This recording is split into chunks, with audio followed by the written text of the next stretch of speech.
अस्सलाम वालेकुम दोस्तों, मूसा डिस्कवरी के साथ हम पेशे खिदमत है एक न्यू वीडियो के साथ। आज की वीडियो फ़िनलैंड के एक छोटे से शहर हैमलिना में बनाई जा रही है और आज हम आपको सिटी वॉक जो है वो करवाएंगे और यहाँ पे आपको जो है वो डिफरेंट व्यूज़ देखने को मिलेंगे। ये देखें, यहाँ पे तकरीबन 6-7 महीने तो बर्फ़ ही बर्फ़ होती है। ये साइड पे सारी बर्फ़ पड़ी हुई है। स्नोफॉल बहुत ज़्यादा यहाँ पे होती है और विंटर जो है वो अभी ये देखें, ये बस स्टॉप है और लोग जो हैं वो बस स्टॉप पे वेट कर रहे हैं और रोड पे आप देख लें कितनी स्नो पड़ी हुई है। और यहाँ पे देख लें कोई ऐसा ट्रैफिक जाम नहीं है और जो ज़िंदगी की नॉर्मल रूटीन है लाइफ की वो चल रही है। आपको कोई यहाँ पे ट्रैफिक जैम, यहाँ पे स्नोफॉल की वजह से गाड़ियाँ जो स्टक हो जाती हैं, कारें वगैरह व्हीकल, वो ऐसा नहीं मिलेंगी। आप देख सकते हैं कि हर चीज़ अपनी नॉर्मल रूटीन के मुताबिक चल रही है और यहाँ पे किसी किस्म का कोई वो मसला नहीं है ट्रैफिक में या फिर किसी भी किस्म की जॉब में। ये देखें, ये शॉपिंग प्लाज़ा है, स्टेडियम और ये डिफरेंट किस्म के यहाँ पे मॉल्स वगैरह हैं और हम इस टाइम खड़े हैं ट्रैफिक लाइट्स पे और ये आप साइड पे जो व्यू है वो एंजॉय करें। दोस्तों, ये वीडियो बनाने का मकसद आपके साथ ये है कि आप देखें कि ये जो जितनी डेवलप्ड नेशंस हैं, स्पेशली स्कैंडिनेवियंस जो हैं, ये देखें ये कैसे रूल्स को फॉलो करती हैं।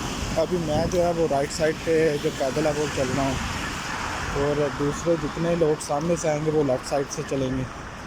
तो ये देखिए हर बंदा, ये देखें वो गोरी वहाँ पे खड़ी है, ठीक है, वो अपनी जो ज़ेब्रा क्रॉसिंग की लाइट है उसे ग्रीन होने का इंतज़ार कर रही है। ये देखें, और हर बंदा यहाँ पे रूल्स को फॉलो करता है। जो बंदा यहाँ पे रूल्स को फॉलो नहीं करता उसे स्कैंडिनेविया में बिल्कुल भी नहीं आना चाहिए और यूरोप में तो बिल्कुल भी नहीं आना चाहिए।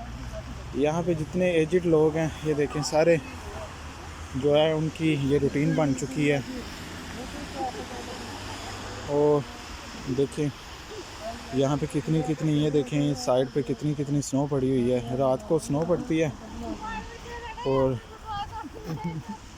जो है सुबह जितनी यहाँ पे इनकी मशीनरी है वो सारी स्नो, जो जितना ये वॉकिंग एरिया है पैदल चलने वालों के लिए, गाड़ियों के लिए, वो सारी सुबह फर्स्ट टाइम जो है वो क्लियर कर देते हैं रास्ते सारे। और ये साइड पे इतनी स्नो पड़ी हुई है जबकि ये पैदल चलने वालों के लिए रास्ता है। तो ये आप देखें बिल्कुल जो है वो ना होने के बराबर स्नो है और बंदा, जितने भी लोग हैं वो आसानी से चल सकते हैं। तो यहाँ पे कोई ऐसा नहीं है किसी भी किस्म का कि स्नो पड़ी है आप चल नहीं सकते या रास्ते ब्लॉक हैं, काम रुके हुए हैं। यहाँ पे 24/7 जितने काम है डेली रूटीन के, जितने भी कंस्ट्रक्शन जॉब्स हैं, क्लीनिंग जॉब्स हैं, रेस्टोरेंट हैं और इसके अलावा जितनी भी कंस्ट्रक्शन में इलेक्ट्रीशियन, बाहर की जॉब, प्लस्तर वगैरह, यानी कि A to Z जितनी जॉब्स हैं वो सारी मुकम्मल की मुकम्मल वो अपनी रूटीन वाइज चल रही हैं। यहाँ पे कोई ऐसा मसला नहीं है कि स्नो पड़ी है, विंटर है, ठंड बहुत है, जॉब्स कम है। यहाँ पे जॉब्स का सीन ऐसा वो नहीं है। ये देखें, ये एक छोटी सी मिलिट्री साइट है। यहाँ पे वो नुमाइशी म्यूज़ियम वगैरह, मिलिट्री म्यूज़ियम। तो साइड पे ये देखें बहुत प्यारी बिल्डिंग है। वीडियो में ऐसा हो सकता है कुछ आपको वो चीज़ें जो रियलिटी में यहाँ पे नज़र आ रही हैं वो ना हो, लेकिन ये सिटी बहुत खूबसूरत है और जितने भी स्कैंडिनेवियंस कंट्रीज़ के कैपिटल से ज़्यादा खूबसूरत इनके छोटे छोटे शहर और गाँव हैं। ये देखें,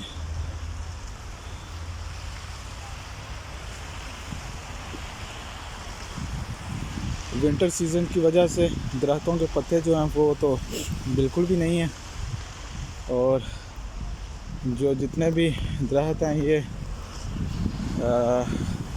स्प्रिंग सीज़न के लिए बेसब्री से इंतज़ार कर रहे हैं। आज तो फिर ये दरख्तों पे कुछ स्नो कम है। कल तो ये बिल्कुल फुली वाइट हो चुके थे, और कल थोड़ी सी हवा चली है, उसकी वजह से यहाँ पे जो है दरख्तों से स्नो जो है वो नीचे गिर गई है।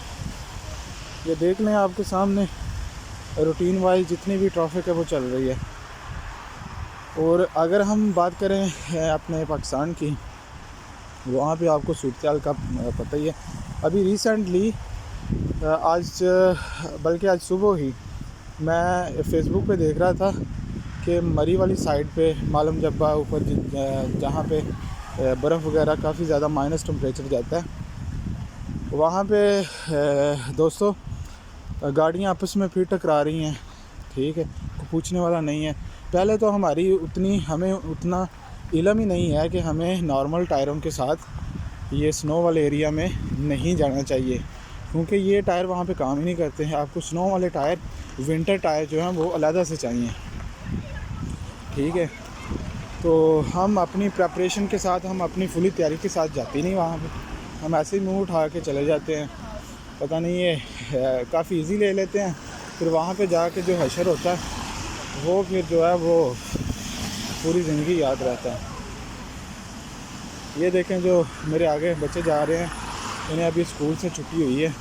ये बस स्टैंड पे खड़े हैं और बस का इंतज़ार कर रहे हैं, बस आए। और ये बस स्टैंड आप जो है, ये बस स्टैंड भी आप देख सकते हैं। ठीक है, ये देखें, ये साइड में रिहायशी बिल्डिंग्स हैं, रेजिडेंशियल एरिया। तो कितनी बर्फ़ जो है वो पड़ी हुई है इनमें। ये गाइस देखिए,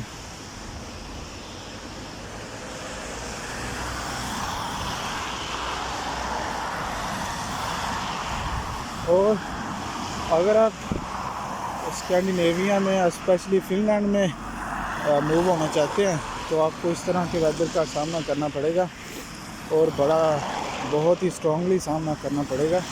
लिहाजा आप फिनलैंड में आने से पहले या फिनलैंड मूव होने से पहले अपनी डिसीजन जो है वो उसे 2-3 बार सोचिएगा, और फिर आप फिनलैंड को कंसीडर करें, क्योंकि यहाँ पे 6-7 महीने तो बहुत ठंड होती है, और तकरीबन 2 से 3 महीने नॉर्मल ठंड होती है, और तकरीबन 2-2.5 महीने जो है वो ये समर का आता है, गर्मियों का सीज़न। तो गर्मियों में कोई ऐसा गर्मी भी नहीं होती, लेकिन यहाँ के लोगों के लिए वो नॉर्मल जो समर सीज़न है वो भी मतलब काफ़ी गर्मी वाला होता है, लेकिन ऐसा गर्मी नहीं होती यहाँ पे। अगर आप ये सारी चीज़ें देखें, आपको हर तरफ वाइट,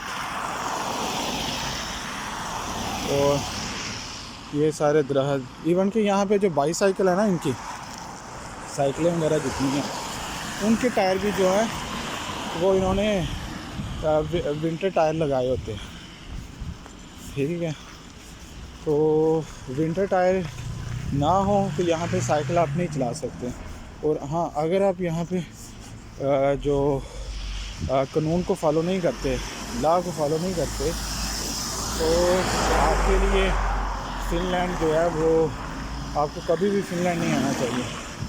तो अगर आप रूल्स एंड रेगुलेशन को फॉलो करने वाले हैं, और एक अच्छे से, ये देखें स्नो में बच्चे बैठे हुए हैं तफरीह के लिए आए हुए, तो अगर आप रूल्स एंड रेगुलेशन को फॉलो करने वाले बंदे हैं और इस तरह के सख्त तरीन मौसम का सामना करना जानते हैं, कर सकते हैं, और डिटरमिनेड है, आपका जहन बना हुआ है, तो फिर आपको आना चाहिए, अदरवाइज़ नहीं। तो जॉब तो आपको अगर और यहाँ पे सबसे इम्पोर्टेंट बात, विद आउट वर्क परमिशन, काम की इजाज़त के बगैर आप यहाँ पे काम नहीं कर सकते।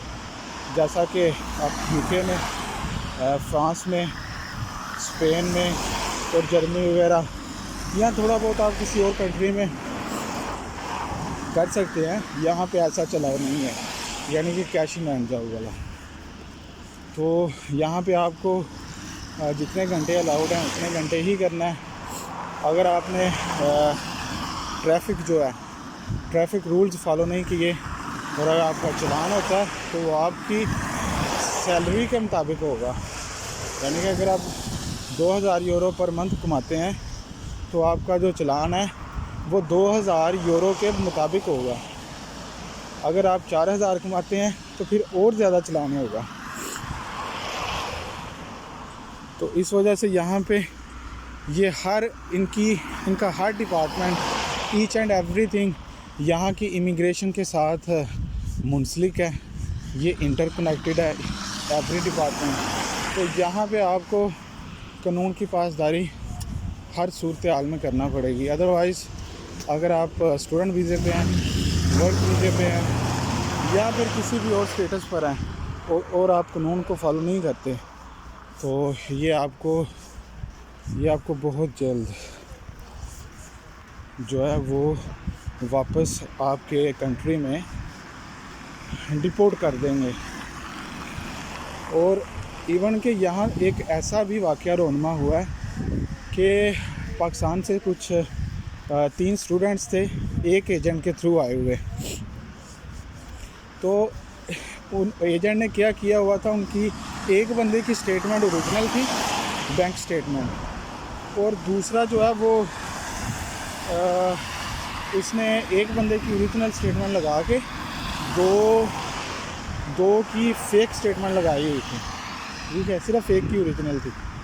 तो उन लोगों को तकरीबन 2 साल हो गए यहाँ पे स्टडी करते हुए फ़िनलैंड हेलसिंकी में। तो 2 साल बाद इमिग्रेशन ने उन तीनों बंदों को उठा के वापस पाकिस्तान भेज दिया। तो बात करने का मकसद ये है कि हालांकि उसमें एक बंदा ऐसा था जिसकी ओरिजिनल स्टेटमेंट थी, लेकिन मसला क्या था, वो उसका एजेंट सेम था, सेम एजेंट से उसने प्रोसेस करवाया हुआ था। क्योंकि उस एजेंट ने 2 बंदों की फ़ेक स्टेटमेंट लगाई थी, उस वजह से उस बंदे को भी उन्होंने वापस पाकिस्तान रिपोर्ट कर दिया, क्योंकि उस एजेंट की कोई क्रेडिबिलिटी नहीं थी रही यहाँ की इमिग्रेशन की नज़र में। तो हम जो देसी जुगाड़ और ये कुछ लगाने के चक्करों में होते हैं, तो ये हर कंट्री में ऐसा नहीं चलता। कुछ कंट्रीज़ में हैं जैसे यूके, ठीक है, वो वीज़े दे रहा है, स्टूडेंट्स आ रहे हैं। लेकिन ये जो स्कैंडिनेवियन कंट्रीज़ हैं, डेनमार्क, स्वीडन, नॉर्वे, फ़िनलैंड, भाई ये कंट्रीज़ बहुत ही स्ट्रिक्ट हैं। और इन कंट्रीज़ में आने से पहले आप अच्छे तरह से ज़हन बना लें। और यहाँ पे जिनके पास कुछ एजुकेशन है या कुछ पढ़े लिखे अफराद हैं जो लिखना पढ़ना जानते हैं, मैं तो रेकमेंड करूँगा सिर्फ वही आए। क्योंकि यहाँ पे जिस बंदे को पढ़ना लिखना नहीं आता उसके लिए इतना मुश्किल है जितना कि स्नो में चलना। तो आपके लिए बेहतरीन मशवरा दोस्तों यही है कि अगर आप फ़िनलैंड में वीज़े पे वर्क या फिर स्टूडेंट वीज़े पे आना चाहते हैं, तो बेहतरीन यही है कि पहले आप इसके बारे में छानबीन करें, इंफॉर्मेशन लें, किसी से रब्ता करें, फिर इस कंट्री में आएँ। क्योंकि आने के बाद हो सकता है आपको ये कंट्री ये कोल्ड वेदर की वजह से, स्नो की वजह से पसंद ना आए। तो इससे पहले कि आप अपने पैसे जो हैं वो किसी एजेंट के थ्रू ज़ाया करें, ठीक है, एजेंट आपको या कंसल्टेंट आपको बड़ी बड़ी बातें वो सुनाए कि फ़लाँ कंट्री ऐसा है वैसा है, तो बजाय इसके कि आप उसकी बातों पे अमल करें, आप किसी से पहले खुद गूगल करें, रियलिटी बेस सर्च आउट करें और फिर उसको इम्प्लीमेंट करें जब आपके पास सोर्सफुल ज़राए से अथेंटिक इन्फॉर्मेशन हो। तो ये देख लें, इस तरह का वेदर होता है।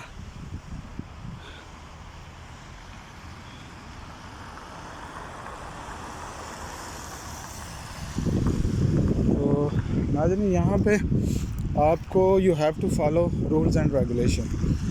और ये सिटी जो है ये अभी हेलसिंकी से तकरीबन 100 किलोमीटर की दूरी पे है और यहाँ की आबादी कितनी ज़्यादा नहीं है। बहुत ही प्यारा शहर है और अभी तो हर तरफ स्नो पड़ी हुई है, लेकिन समर में ये शहर बिल्कुल जो है वो स्नो से साफ़ हो जाएगा और ये ब्यूटीफुल और फुल ग्रीन, ठीक है, और बहुत ही खूबसूरत शहर है। अगर आप यूरोप में आए हैं विज़िट पे तो आई वुड सजेस्ट कि आपको यहाँ पे आना चाहिए।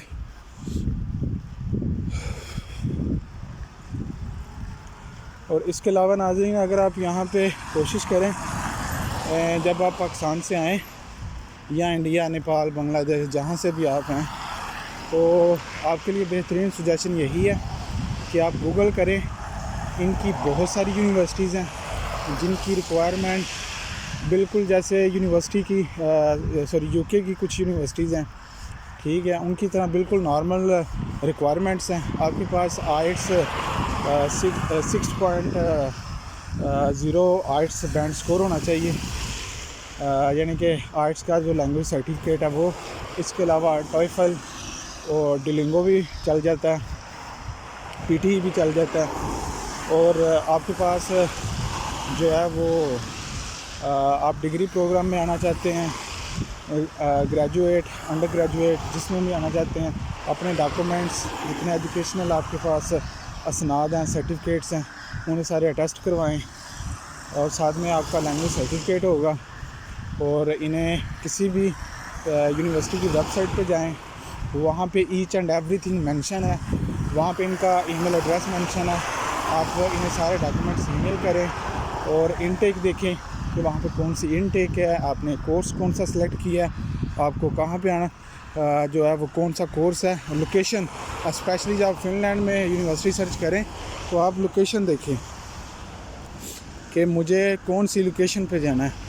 और अगर मैं आपको बताऊं कि यहाँ पे कौन सी अच्छी लोकेशन है, यहाँ पे आपको हेलसिंकी, वांता, एस्पो, टेम्परे, तुर्को और ओलो, यानी कि ये आपको 4-5 शहर बताए हैं। आपको इन शहरों में जो है वो यूनिवर्सिटी ढूंढें। यहाँ पे वर्क अपॉर्चुनिटीज़ भी ज़्यादा हैं, आपकी इंटीग्रेशन भी आसानी से हो जाएगी और आपको जो अपनी कम्युनिटी के लोग हैं वो भी मिल ही जाएंगे। यहाँ पे अपनी कम्युनिटी के लोग बहुत कम हैं लेकिन मिल जाते हैं। तो आपने सारे डॉक्यूमेंट्स जो हैं वो आप यूनिवर्सिटी के रेलिवेंट डिपार्टमेंट को वो आप ईमेल करें, उनसे ऑफ़र लेटर लें, अपनी बैंक स्टेटमेंट रेडी करें, उनसे ईमेल के थ्रू कम्युनिकेशन करें। आपके जितने भी आपने क्वेश्चन उनको पूछने हैं, किसी कंसल्टेंट को, एजेंट को लाखों दे के पूछने हैं, उतने आप इनसे यूनिवर्सिटी वालों को पूछें कि आपकी क्या रिक्वायरमेंट है, ठीक है। तो नॉर्मली जो आपने कोर्स सेलेक्ट किया होता है उसके डिस्क्रिप्शन में सारी डिटेल्स मेंशन होती हैं, बजाय इसके कि आप किसी इंडिविजुअल को ईमेल करके उसके बारे में पूछें। कोर्स की डिस्क्रिप्शन लाजमी पढ़ा करें, उसमें तकरीबन सारी इन्फॉर्मेशन होती है। और अगर आपको बैंक स्टेटमेंट के बारे में नहीं मालूम कि कितनी बैंक स्टेटमेंट चाहिए, तो आप अपनी बैंक स्टेटमेंट जो है वो अपनी कोर्स के अकॉर्डिंग देख लें उसकी कितनी फ़ीस है और यहाँ पे जो है वो पर ईयर कितना जो लिविंग अखराजात हैं, रहने के जितने अखराजात हैं वो कितने आएंगे। तो सारी की कैलकुलेशन करके एक दफ़ा वेरीफाई करवा लिया करें यूनिवर्सिटी से कि कितनी बैंक स्टेटमेंट रिक्वायर्ड है जो आपने कोर्स सेलेक्ट किया होता है उसके लिए। तो यूनिवर्सिटी आपको मुकम्मल मालूमात देगी।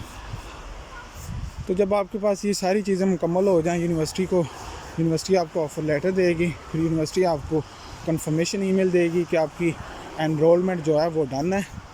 और फिर उसके बाद जो है वो आप अपने कंट्री में फिनलैंड की एम्बेसी या किसी दूसरी एम्बेसी, अगर आप स्वीडन के लिए, नॉर्वे, डेनमार्क या इनके लिए अप्लाई कर रहे हैं, तो आप उसी तरह करके तो आप एम्बेसी जाएं, यूनिवर्सिटी के डॉक्यूमेंट सबमिट करवाएं, साथ में अपनी बैंक स्टेटमेंट, अपने जो रेलिवेंट डॉक्यूमेंट्स उसके वीज़े के लिए मेंशन होंगे उनकी बुकलेट पे, तो वो आप देख के तो अपना प्रोसेस कोशिश करें खुद करवाएं।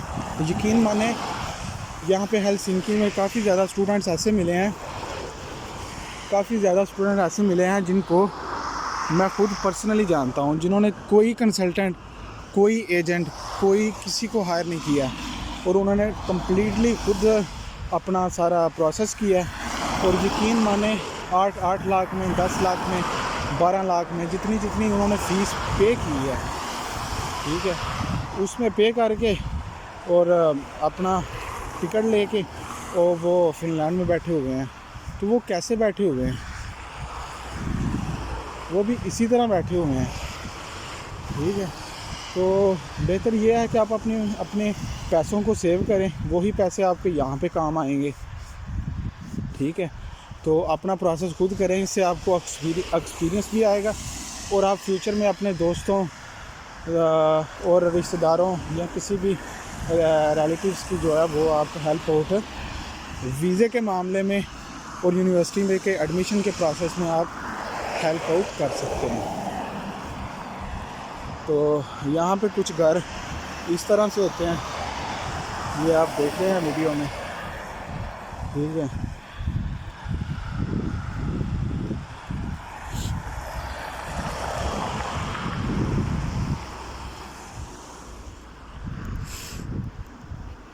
ये छोटे से जंगल की वीडियो है। यहाँ पे देखिए हर तरफ स्नो ही स्नो है। तो यहाँ पे थोड़ा सा वेदर जो है वो ट्रिकी हो सकता है आपके लिए, क्योंकि हम एशियन जो हैं वो स्पेशली इंडियन, पाकिस्तानी, बांग्लादेशी इस तरह के वेदर के लिए यूज़ टू नहीं होते और ना रेडी टू मूव होते हैं। तो इस वजह से यहाँ पे इस चीज़ का आपको बहुत ही ज़्यादा वो ख्याल रखना पड़ेगा। मैं जिस कंट्री में जा रहा हूँ वहाँ पे वेदर इस तरह का है। तो मैं तो रिकमेंड करूँगा आपको फिनलैंड में ज़रूर आना चाहिए, लेकिन only through education. Work visa भी बहुत अच्छा है। अगर आप कुछ कंपनी की साइट्स देखें तो वहाँ पे हर एक जॉब जो है वो ओपन है। तो आप उसके लिए अपनी अच्छे से CV बना के तो CV भेज सकते हैं उन्हें। अगर आपकी सिलेक्शन हो जाती है फिर तो कोई मसला ही नहीं है, फिर आपको लैंग्वेज सर्टिफिकेट भी नहीं चाहिए और आप डायरेक्टली यहाँ पे रीलोकेट, माइग्रेट हो सकते हैं। तो दोस्तों यहाँ पे आपके साथ कुछ ऐसी इन्फॉर्मेशन है जो आपके साथ मैं शेयर करना चाहूँगा। यहाँ पे डॉक्टर्स और नर्सेज़ की इस टाइम फिनलैंड में बहुत ज़्यादा ज़रूरत है। अगर आप फार्मासिस्ट हैं, अगर आपने पाकिस्तान में कोई डॉक्टरी से रिलेटेड, अगर आपने कोई डिप्लोमा नर्सिंग में, अगर आपके पास कोई डॉक्टरी फील्ड से रिलेटेड अगर आपके पास कोई स्किल है, तो I will strongly recommend you कि you should come to Finland for your future. आपको फिनलैंड में ज़रूर आना चाहिए। और हाँ, अगर आप पाकिस्तान में अभी FSC प्री मेडिकल कर रहे हैं और आपका इरादा रखते हैं कि मैंने स्टडी अब्रॉड के लिए जाना है और मैंने डॉक्टर पढ़ना है, तो आपको लाजमी फिनलैंड आना चाहिए। यहाँ का एजुकेशन सिस्टम, हेल्थ डिपार्टमेंट, ठीक है, universities top ranking university in the world है और स्पेशली मेडिकल फील्ड में फिनलैंड बहुत ही अच्छा है। आपको यहाँ पे लाजमी आना चाहिए। इसके अलावा अगर आप प्लानिंग कर रहे हैं यूरोप में आने के लिए, तो आई वुड सजेस्ट कि आपके पास कोई ना कोई स्किल लाजमी हो काइंडली। और इवन कि मैं आपसे रिक्वेस्ट करूँगा, प्लीज़ पाकिस्तान में स्किल जो है वो सीख कर आएँ। स्किल के बगैर जो है वो यूरोप में ना आए। बहुत ज़लालत है।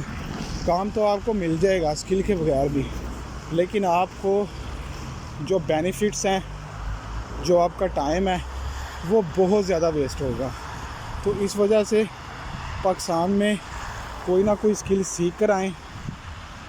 चाहे आप मिस्त्री हैं, अगर आप टाइलर हैं, इलेक्ट्रीशियन हैं, प्लम्बर हैं, आपको सैलून का काम आता है, ठीक है, सिलाई का काम आता है, मेसन है जिसमें ये ब्रिक वर्क यानी कि ईंटें लगाना, प्लास्टर करना, ठीक है, एलुमिनियम का काम आता है।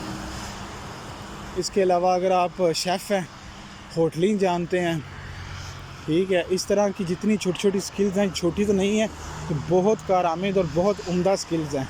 अगर आप इनमें प्रोफेशनल हैं तो यकीन माने यहाँ पे फ्यूचर आपका है, तो आपको लाजमी आना चाहिए, ठीक है। तो ये फ्यूचर आपका ही है इधर, अगर आपके पास ये स्किल्स हैं। तो मैं आपको लाजमी रेकमेंड करूँगा कि पाकिस्तान से जब भी आएँ कुछ ना कुछ सीख कर आएँ, ताकि आपके लिए यहाँ पे जो है वो फ़ायदेमंद साबित हो और आपका टाइम बहुत ज़्यादा सेव होगा। और इस वजह से अगर आप कोई स्किल लेकर आते हैं तो यकीन मानिए यहाँ पे कोई भी अपना देसी या गोरे तो वैसे करते ही नहीं हैं, जितने अपने देसी पाकिस्तानी इंडियन या कोई ऐसे लोग हैं जो कि आपका मिसयूज़ करेंगे सिर्फ़ इस वजह से कि आपके पास स्किल नहीं है। यानी कि इसका मतलब ये है, अगर आपके पास अगर वही काम के अगर आपको वो जो है वो लीगली अलाउड है 15 यूरो 1 घंटे के, तो वो आपको 8 यूरो घंटे के देंगे, यानी कि आधे पैसे कम देंगे। तो अगर आपके पास स्किल होगी तो वो 15 यूरो आपके हैं। तो इस वजह से स्किल जो है वो बहुत ही ज़रूरी है।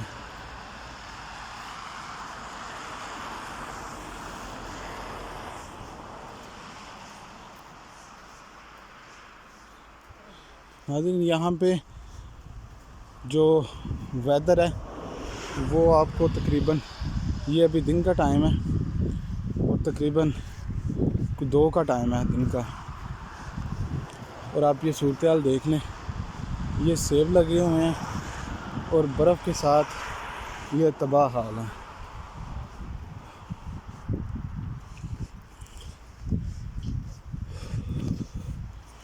और अगर आप ये देखें तो यहाँ पे आना ना ही इतना मुश्किल है और ना इतना आसान है।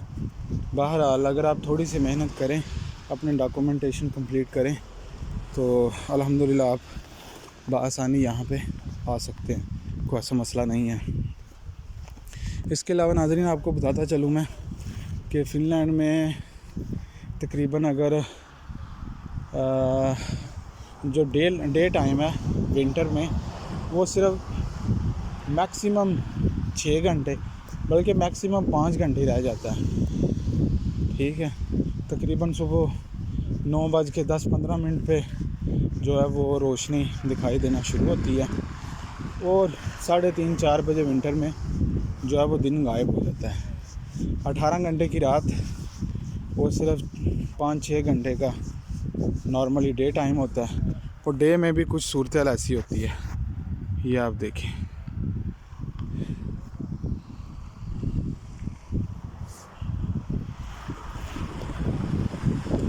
ये देखें, और बाकी आप देख ही रहे हैं कि हमें तकरीबन आधा घंटा होने वाला है पैदल चलते हुए। तो आपको लोग कितने नज़र आए? तो इसकी आबादी बहुत ही कम है। फ़िनलैंड की आबादी तकरीबन 55.5 लाख है, 5.5 मिलियन है, तो इतनी ज़्यादा आबादी नहीं है रकबे के लिहाज से। तो यहाँ पे जैसे आप ये वीडियो में देख रहे हैं, हालांकि ये एक शहर है और हम तकरीबन जो शहर का सेंटर है उसमें पैदल चल रहे हैं। और यहाँ पे ये जंगलात देखें, जंगल देखें, ठीक है। यहाँ पे कुछ ऐसी सूरत हाल नज़र आएगी आपको। तो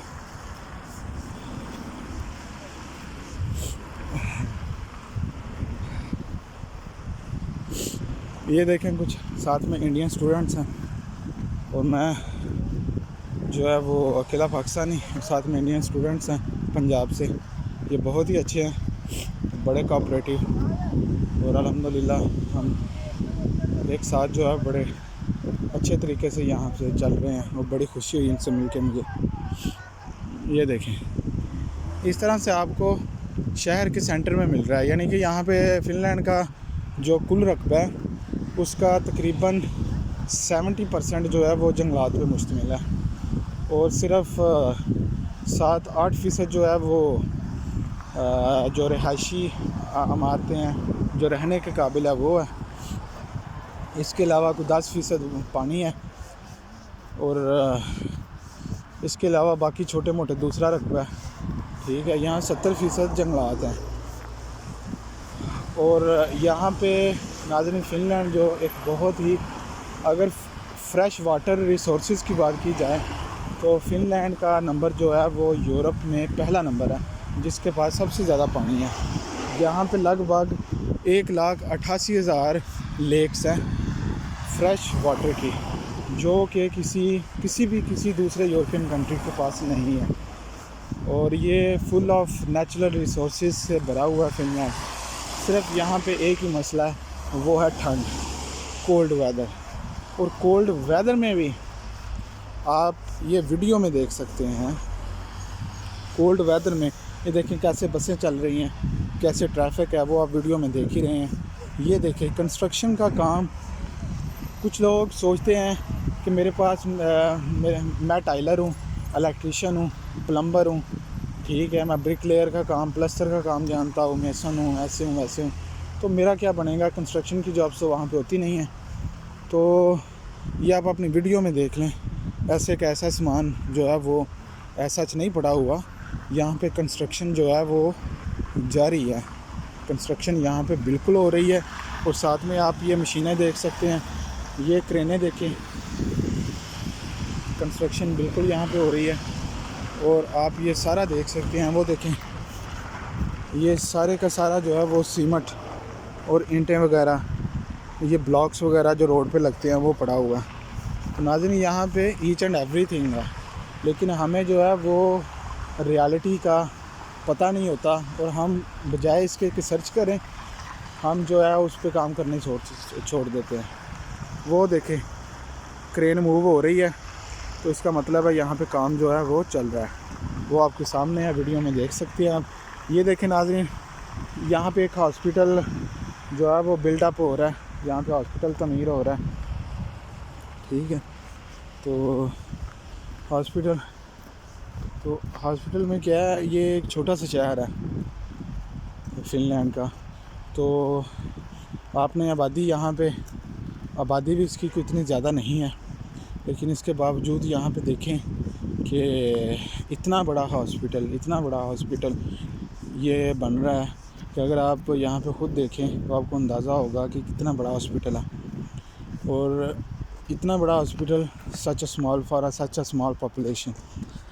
तो अगर हम इस हॉस्पिटल का कंपैरिजन करें अपने किसी डिस्ट्रिक्ट लेवल पे, इवन के डिवीज़न लेवल पे, तो यहाँ पे हमारी अकल दंग रह जाती है कि इन्होंने सिर्फ छोटी सी पॉपुलेशन के लिए, भाई ये फ्यूचर का सोचते हैं, ये पॉलिटिक्स नहीं करते आवाम के साथ, आवाम का पैसा आवाम पे लगाते हैं, और वो नज़र भी आता है। और पाकिस्तान में इतना बड़ा हॉस्पिटल शायद ही किसी डिवीज़न में हो। नो डाउट कि लाहौर में या किसी ऐसे बड़े शहरों में, कराची, इस्लामाबाद में होगा, लेकिन ये देखें छोटा सा शहर है और यहाँ पे इतना बड़ा हॉस्पिटल जो है वो बना रहे हैं। तो बात करने का मकसद ये है कि शायद पाकिस्तान में भी अल्लाह करे कोई बंदे का पुत्र आ जाए जो कि आवाम का पैसा आवाम पर लगाए, जो टैक्स हम पे करते हैं, ठीक है, वो टैक्स हमें उसका रिटर्न भी और बेनिफिट मिले। आमीन। ये अभी नाज़रीन हम जो है वो एस मार्केट पे जा रहे हैं। ये लीडिंग मार्केट्स हैं, के मार्केट, एस मार्केट, ये फ़िनलैंड में इनकी ज़्यादातर ब्रांचेस हैं। और जहाँ पे आपको एस मार्केट, प्रिज्मा, के मार्केट, के राउता और इस तरह की यानी कि सारी चीज़ें मिलेंगी, वहाँ पे साथ ही आपको ABC पेट्रोल पंप भी मिलेगा। ठीक है, तो इनकी ईच एंड एवरीथिंग जो है वो इंटरकनेक्टेड है, जो कि एक बहुत ही अच्छी बात है, बड़ी ही ज़बरदस्त है। जी नाज़रीन, ये मैं आपको दिखा रहा था, ये देखें ये एस मार्केट।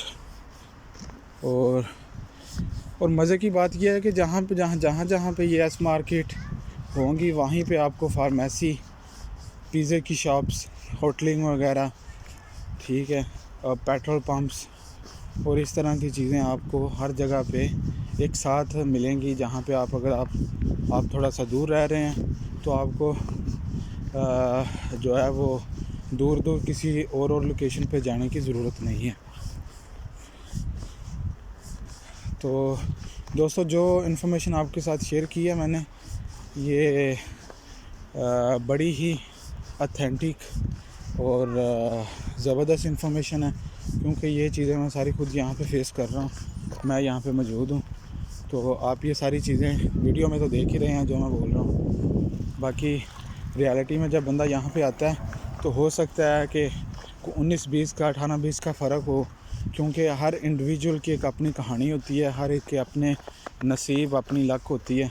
तो किसी के साथ कुछ तरह का मामला पेश आता है, किसी के साथ किसी और तरीके से। तो बजाय इसके, अगर आप मेरी ये वीडियो देख रहे हैं तो मैं आपको रेकमेंड करूँगा कि आप किसी और की वीडियो देखें, इन्फॉर्मेशन को टैली करें, और टैली करने के बाद दोबारा फिर आप सोचें कि आइदर जो है वो आपको आना चाहिए या नहीं आना चाहिए। आपने मेरी वीडियो पे बिल्कुल भी नहीं रहना, आप दोबारा सोचें, क्योंकि ये आपकी लाइफ का जो है वो एक बहुत बड़ा स्टेप है। क्योंकि हर चीज़ का नेमुल बदल है, लेकिन टाइम का नेमुल बदल नहीं है। तो टाइम आपका बहुत ज़रूरी है। अपना टाइम कभी भी जो है वो वेस्ट ना करें, अपने टाइम को इम्पोर्टेंस दें। तो बल्कि ये तो अभी तो हम फ़िनलैंड की बात कर रहे हैं। फ़िनलैंड के अलावा अगर आप जर्मनी, यूके, यूएसए, कनाडा, ठीक है, डेनमार्क, फ्रांस, स्पेन, पुर्तगाल, किसी भी दूसरे कंट्री में, तो इन कंट्रीज़ में भी अगर आप जाते हैं तो मैं रेकमेंड आपको करूँगा कि आप लाजमी सर्च करें, लोगों से पूछें। फेसबुक पे तकरीबन हर मुल्क में पाकिस्तानियों के जो है वो ग्रुप बने हुए हैं, आप वहाँ पे इंफॉर्मेशन कलेक्ट करें, ठीक है। यूट्यूब से थोड़ा सा देखें, कुछ गूगल करें, हर कंट्री के अपने एक इमिग्रेशन वेबसाइट है, वहाँ पे देखें कि कौन कौन से जो लॉज हैं वो लागू हैं। तो इसके अलावा आप हर तरह से जो है वो कोशिश करें कि किसी भी कंट्री में जो है वो जाने से पहले वहाँ की मैक्सिमम इन्फॉर्मेशन जो है वो गेन करें, ताकि आपको कल को रिग्रेट ना हो कि आप कहाँ पे आ गए हैं या आपने सर्च नहीं किया, आपको किसी ने जो है वो गलत गाइड किया है। तो बजाय इसके कि आप कल को किसी और को ब्लेम करें, क्यों ना आप ही पहले ऐसी मालूमात कलेक्ट करें कि आपको किसी को जो है वो मुर्दे इल्ज़ाम ठहराने की ज़रूरत ही पेश ना आए। तो नाज़रीन, ये थी कुछ आज की बहुत ही इंटरेस्टिंग इन्फॉर्मेशन जो मैंने आपके साथ शेयर की। हो सकता है कि मैं एक कंप्लीट वीडियो जो है वो कंप्लीट इन्फॉर्मेशन आपके साथ डिलीवर ना कर सकूं, लेकिन कोशिश करूंगा अगली चंद एक वीडियोस में आपको जो है वो फ़िनलैंड के बारे में मुकम्मल इन्फॉर्मेशन बता दूं, ताकि आपको फ़िनलैंड के बारे में मुकम्मल पता हो आने से पहले। और आज की वीडियो बनाने का जो सबसे जो बड़ा मकसद ये था कि आपको इसका वेदर और बाहर की कंडीशंस, स्नोफॉल और जो सिटी वॉक है वो, और इर्द गिर्द का माहौल जो है वो आपको दिखाना मकसूद था। तो चीज़ें आपने देख ली, और मैंने आपको जो है वो सिटी वॉक के साथ साथ काफ़ी ज़्यादा इन्फॉर्मेशन देने की कोशिश की है। उम्मीद है आपको ये वीडियो जो है वो पसंद आई होगी, और उम्मीद करता हूँ आपके लिए एक इन्फॉर्मेटिव वीडियो भी साबित होगी, क्योंकि वीडियोस में मैंने जितना मैं घर तक चल सकता था पैदल सिटी वॉक में, आपको जो दिखा सकता था वो आपके साथ शेयर की है। तो इंशाअल्लाह अज़ीज़ आपके साथ नई वीडियोस में मिलेंगे, एक नए टॉपिक के साथ, नई इन्फॉर्मेशन के साथ। तो अगर आपको ये वीडियो पसंद आए तो काइंडली अपने दोस्तों के साथ और अपने उन जो है स्टूडेंट्स के साथ, रिलेटिव्स के साथ ये वीडियो शेयर करें, ताकि अगर वो यूरोप में आने का उनका जहन है और यूरोप में आना चाहते हैं तो ये वीडियो उनके लिए जो है वो एक इंफॉर्मेटिव वीडियो साबित होगी। और ये मेरे लिए भी बायस शर्फ होगा कि शायद मेरी वीडियो देखने के बाद कोई बंदा जो है वो अपने एक डिसीजन है वो अच्छे से जो है वो मेड कर सके। तो बस ये थोड़ा सा आपको वीडियो में पहले आपको एस मार्केट दिखाई थी फ़िनलैंड में जिनकी ब्रांचेज़ हैं, और दूसरा जो है वो है के मार्केट। तो ये बस के मार्केट भी सामने ही है। तो इसके बाद जो है वो हम अपने वीडियो का इख्तिताम करेंगे और इंशाअल्लाह अज़ीज़ आपको एक नई वीडियो में एक नए टॉपिक के साथ बात करेंगे। अगर आपको ये वीडियो पसंद आए और इस वीडियो को देखने के बाद अगर आपके जहन में किसी भी किस्म का क्वेश्चन है तो आप kindly do ask me a question and I will try my best to give you a right answer. नाज़रीन, हम यहाँ पे के मार्केट के पास पहुँच चुके हैं। आप ये देखें, ये के मार्केट है, उसके साथ ही मेरी अपार्टमेंट है। और के मार्केट और एस मार्केट ये फ़िनलैंड में लीडिंग सुपर मार्केट्स हैं, और एक सिटी मार्केट भी है, लेकिन ज़्यादातर के मार्केट और एस मार्केट्स हैं।